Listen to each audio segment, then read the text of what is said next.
حضور محبوب سبحانی رضی اللہ تعالیٰ عنہ فرماتے ہیں کہ مجھ کو میرے رب نے ایک سجل یعنی اقرار نامہ یا عہد نامہ عطا فرمایا، جس کا طول جو ہے کتنا لمبا ہے، وہ رجسٹر مشرق سے مغرب تک ہے، اور ایک روایت ہے کہ مثل طول نظر کے ہے، یعنی جہاں تک نگاہ پہنچتی ہے اتنی اس کی لمبائی ہے۔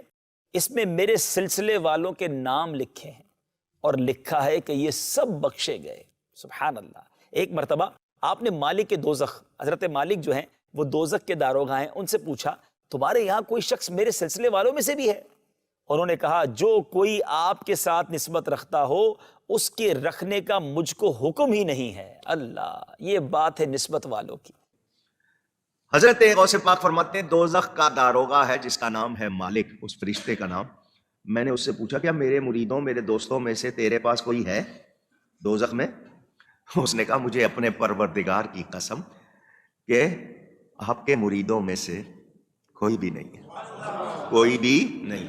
فرمایا میرا ہاتھ اپنے مرید کے سر پر اس طرح چھایا ہوا ہے جس طرح زمین پر آسمان چھایا ہوا ہے۔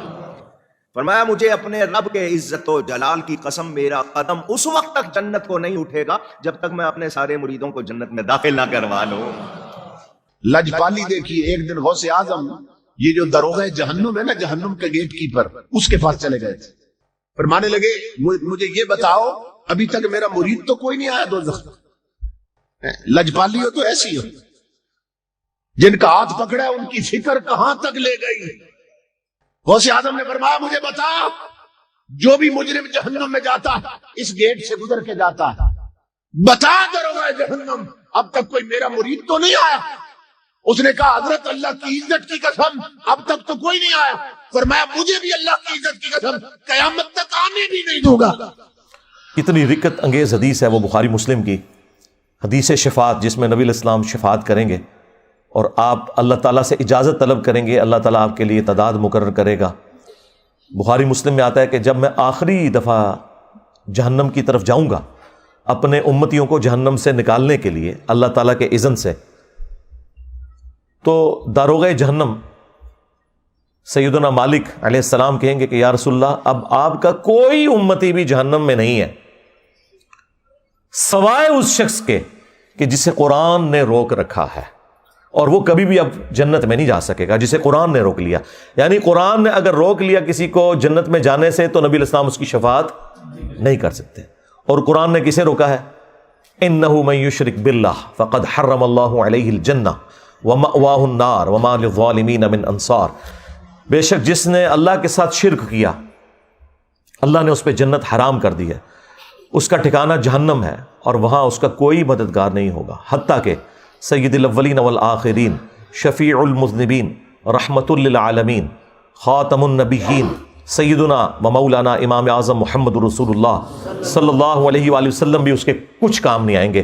بخاری مسلم دونوں میں حدیث ہے، اللہ تعالیٰ نے ہر نبی کو ایک مقبول دعا دی تھی جو اس نے دنیا ہی میں کر لی، اسی دعا کی وجہ سے قوم نوح بھی برباد ہوئی، حضرت نوح علیہ السلام نے دنیا میں وہ دعا کر لی۔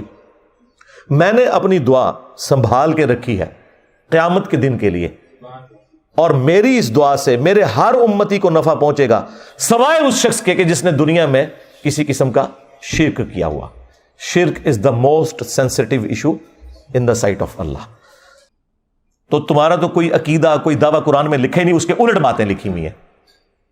اتنا ظلم کیا ہے تم نے اس کتاب کے ساتھ، تو تمہارا حشر وہی ہونا ہے جو قرآن میں لکھا ہے، وقال الرسول یا رب ان قوم اتخذوا هذا القرآن مہجورا۔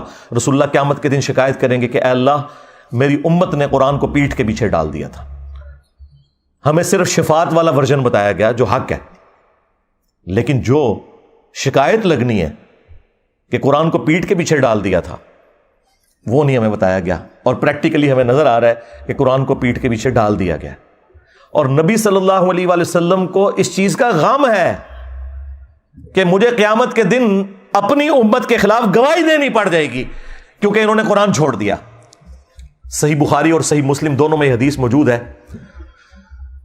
عبداللہ ابن مسعود رضی اللہ تعالیٰ عنہ کہتے ہیں کہ ایک دن نبی صلی اللہ علیہ وآلہ وسلم ممبر پر بیٹھے ہوئے تھے تو آپ نے مجھے آواز دی کہ عبداللہ ہمارے قریب آؤ اور ہمیں قرآن سناؤ۔ تو کہتے ہیں میں نے کہا یا رسول اللہ قرآن تو آپ پہ نازل ہوا ہے، میں آپ کو قرآن سناؤں؟ تو آپ نے فرمایا کہ مجھے لوگوں سے سن کر لطف محسوس ہوتا ہے. تو عبداللہ ابن مسعود رضی اللہ تعالیٰ عنہ کہتے ہیں کہ میں نے نبی صلی اللہ علیہ وآلہ وسلم کے حکم پر سورۃ النساء کی تلاوت کرنا شروع کی،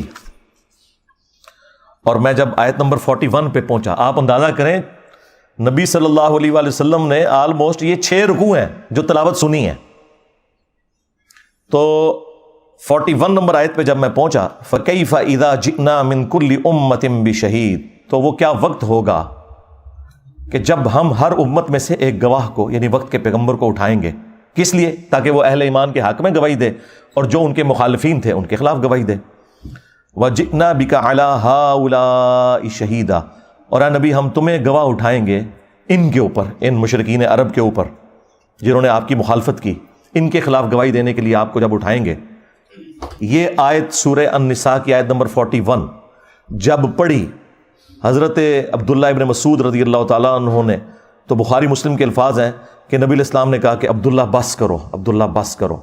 وہ کہتے ہیں میں نے جب نگاہ اٹھا کے دیکھا تو نبی علیہ السلام کی مبارک آنکھوں سے آنسو روا تھے، آپ کی داڑھی تر ہو چکی تھی اس غم سے کہ مجھے اپنی امت کے خلاف، اپنی قوم کے خلاف قیامت کے دن گواہی دینی ہے قرآن چھوڑنے کے سبب.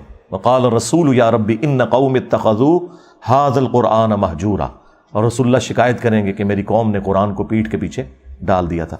اچھا دیکھیں، ہم لوگ یہ کہتے ہیں یا اللہ جو کچھ بھی ہیں تیرے محبوب کی امت سے ہیں، اور محبوب نہ رو رہے ہیں ہماری وجہ سے. ہم تو اس امید میں ہیں نا کہ نبی علیہ السلام نے ہمیں بچانا ہے، اور نبی علیہ السلام اس بات پر رو رہے ہیں کہ مجھے اپنی امت کے خلاف گواہی دینی ہے. یہ تو چیز ہی کچھ اور نکل آئی. کتنی حیران کن بات ہے. یعنی اس کا مطلب ہے عقل نہ ہوئے تھے موجہ ہی موجہ، عقل ہوئے تھے سوچیں ہی سوچا.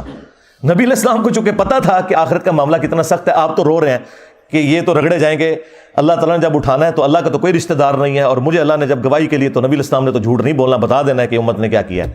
اور امت کہہ رہی ہے جو کچھ بھی ہے تیرے محبوب کی امت سے ہیں. تو محبوب سے بھی پوچھ لو انہوں نے آپ کے ساتھ کیا کرنا ہے. بخاری مسلم دونوں میں حدیث ہے، نبی علیہ السلام نے فرمایا کہ دیکھنا کہیں ایسا نہ ہو کہ قیامت کے دن کوئی شخص اپنی گردن پہ اپنا اونٹ اٹھائے ہوئے ہو اور وہ چیخ رہا ہو اغثنی یا رسول اللہ، یا رسول اللہ میری مدد کیجئے، میں تمہارے کچھ کام نہیں آؤں گا. میں نے دنیا میں تمہیں بتا دیا تھا اگر تم نے اونٹ کی زکوٰۃ نہیں ادا کی، اللہ کا حق ادا نہیں کیا، تو یہ اونٹ تمہاری گردن پہ سوار ہوگا. جب تم قیامت کے دن مجھے پکارو گے نا اغثنی یا رسول اللہ. اور یہ میں آپ کو بتاؤں یہ بریلویوں نے باقاعدہ بیج بنایا ہوا تھا، یہ میں نے میٹرک میں یہاں لگایا ہوتا تھا اغثنی یا رسول اللہ، اور یہ پتہ ہی نہیں تھا کہ اغثنی یا رسول اللہ کا جواب آگے سے کیا آنا ہے. پھر آپ نے ایک ایک چیز کا ذکر کیا کہ کسی کے گردن کے اوپر گائے سوار ہو، کسی کی گردن کے اوپر بکری سوار ہو، اور اس نے اس کا حق نہیں دیا. اور یہ تو بات ہو رہی ہے صرف زکوٰۃ کی، نماز تو چھڑ ہی دو سرکار، جنہیں نماز نہیں پڑھی ہوئی وہ تو ویسے ہی فارغ ہے. اور ہم نبی صلی اللہ علیہ وآلہ وسلم کے اوپر امید لگا کے بیٹھے ہوئے ہیں. آپ نے تو شکایت کرنی ہے. تو مرنے سے پہلے اے مسلمان کر لے اس پہ غور. کتابوں کا خدا اور ہے، بابوں کا خدا اور. اگرچہ بابے بھی اسی خدا کو مانتے تھے، وہ تو جیوز اور کرسچنز بھی اسی خدا کو مانتے ہیں، لیکن ان کوالٹیز کے ساتھ نہیں جو قرآن و سنت میں آئی ہیں، بلکہ ان کی اپنی تعلیمات ہیں. اور یقین کر جب یہ تو غور کر لے گا تو تیرے اندر سے آواز نکلے گی کیا کہ نام ہے بابی، نام ہے بابی، میں ہوں مسلم علمی کتابی. اور اگر یہ نعرہ ہر جگہ سے بلند ہو کہ نام ہے بابی، نام ہے بابی، میں ہوں مسلم علمی کتابی، تو آپ دنیا میں یہ چینج دیکھیں گے کہ انشاءاللہ تعالی فرقوں کی دکانیں بند. The damage has been done. صلو علی محمد وآل محمد، اللہم صلی علی محمد وعلی آل محمد واصحاب محمد وازواج محمد وامت محمد اجمعین الی یوم الدین. آمین.